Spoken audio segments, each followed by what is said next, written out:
நினைத்தாலே இனிக்கும். வணக்கம், நான் சினிமா ரசிகன். இது நினைத்தாலே இனிக்கும். நமக்கு ரொம்ப பிடிச்ச ஒரு ஹீரோ அதே படத்தில் வில்லன் ரோலும் பண்ணியிருந்தாருன்னா அந்த படத்தை நம்ம ரொம்ப ரசித்து பார்ப்போம்.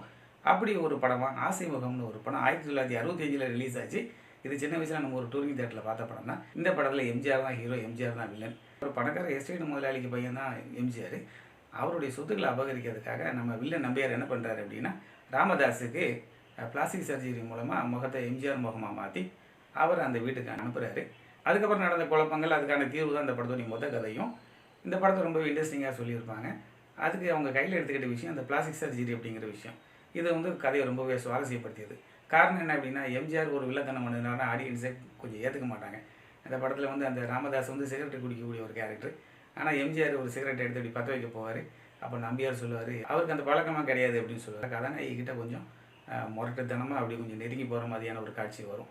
அதை எம்ஜிஆர் பண்ணனா ஆடியன்ஸ் ரசிக்க மாட்டாங்க. ஆனால் அந்த எம்ஜிஆர் தோட்டத்தில் இருக்கக்கூடிய நம்ம ராமதாஸ் பண்ணுறதாவே ஆடியன்ஸ் எடுத்துக்குவாங்க. அந்த மாதிரியான ஒரு கதையமைப்பாக அது அமைஞ்சிருந்தது.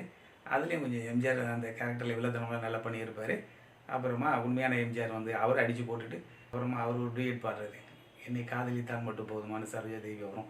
இந்த மாதிரி காட்சிகளை நகர்த்தி கொண்டு போயிருப்பாங்க. எனக்கு இந்த சின்ன வயசில் அந்த படம் பார்க்கும்போது நினைவில் நின்ற காட்சிகள் என்ன அப்படின்னு பார்த்தீங்கன்னா, அந்த வயசான கெட்டப்பில் எம்ஜிஆர் ஒரு பாட்டு பாடியிருப்பார், எத்தனை பெரிய மனிதருக்கு எத்தனை பெரிய குணம் இருக்குது அப்படின்னு சொல்லிட்டு. அந்த பாட்டு நல்ல ஞாபகம் இருந்தது. அதே போல் அந்த கிளைமேக்ஸில் ஆசிட் அவர் மூஞ்சில் ஊற்றுவார். அந்த சீனில் எனக்கு ரொம்பவே ஞாபகம் இருந்தது. மனோர் யார் வஜ்ரவேல் யாருன்னு சொல்லிட்டு ஒரு குழப்பம் ஒரு கிளைமேக்ஸில் அந்த திருமணத்தப்போ ஒரிஜினல் எம்ஜிஆரையும் அவருடைய அப்பா அம்மா தன்னோட பையனை ஏற்றுக்க மாட்டாங்க. அதே போல் சரோஜா தேவி அந்த டூப்ளிகேட் அவரை கண்டுபிடிக்கிறதுக்காக ஒரு மவுத்தார்கிட்ட வச்சு ஒரு சம்பவம் ஒன்று பண்ணுவாங்க. பெரிய ட்விஸ்ட் ஒன்று இருக்கும். அதுவே ரொம்ப இன்ட்ரெஸ்டிங்காக தான் இருக்கும். நாகேஷ் எம்ஜிஆருடைய செக்ரட்டரியாக படம் போய் ட்ராவல் பண்ணுவார். எம்ஜிஆர் படங்களுக்கே உரிய அந்த ஒரு விறுவிறுப்பான கதையமைப்பு, அதே போல் அம்மா சென்டிமெண்ட்டு, தங்கச்சி சென்டிமெண்ட்டு, இந்த மாதிரியான எல்லா விஷயமும் அந்த படத்தில் இருக்கும்.